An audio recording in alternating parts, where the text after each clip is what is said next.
When people talk about sharks, they tend to bring up the great white. It's not hard to see why. They're majestic and have rows and rows of intimidating teeth.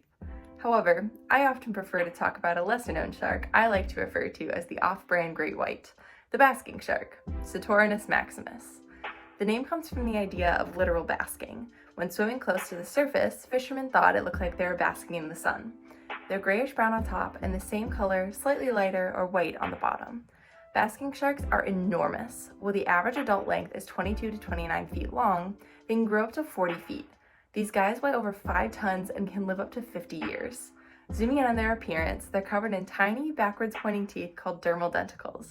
These reduce drag and help with swimming efficiency, and basking sharks also use them for defense. These guys are super rough, so don't touch a basking shark because it'll cut you. One thing you may have noticed from some of the photos of the basking shark is that their mouth is always open. It might look intimidating to us, but that isn't the purpose. They're filter feeders, and with their super wide mouth, they can filter over 2,000 tons of seawater over their gills. They rely on this passive water flow as they slowly float. When sharks swim, water goes over their gills and starts ram ventilation. As this happens, oxygen is absorbed into tiny blood vessels and transported all around the body. To protect the gills, they have strainers called gill rakers. These prevent their food, zooplankton, from leaving the inside of their gills through the gill slits, which keeps their gills safe and working correctly. But where do they find all the zooplankton they need to get so big? Basking sharks are a coastal pelagic species, meaning they're found in open free waters. They're one of the few species found worldwide throughout Arctic and temperate waters. Because of their liver, which is 25% of their body weight and contains low-density oils, they float near the surface.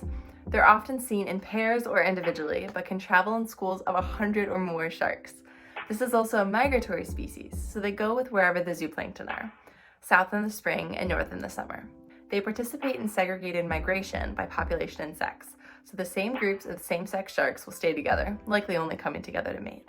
Speaking of, the way they reproduce is awesome. Scientists think they participate in ovoviviparity, which is where sharks have a live birth, or possibly ovophagy, which is intrauterine cannibalism. This is where the sharks eat a steady stream of unfertilized eggs as they develop. While basking sharks have few predators, humans can cause them many problems. The IUCN lists them as endangered and with a decreasing population. Shipping lanes, fishing, harvesting aquatic resources, and bycatch are all issues. Sometimes the cosmetic industry uses their liver oil for makeup products. But what can we do? Well, spread the word. Tell everyone you know about how cool these guys are. And if you live in an area where basking sharks are and you see one, please report it to sharktrust.org/baskingsharkproject. These are super cool organisms. I hope you love them as much as I do. Thanks for listening.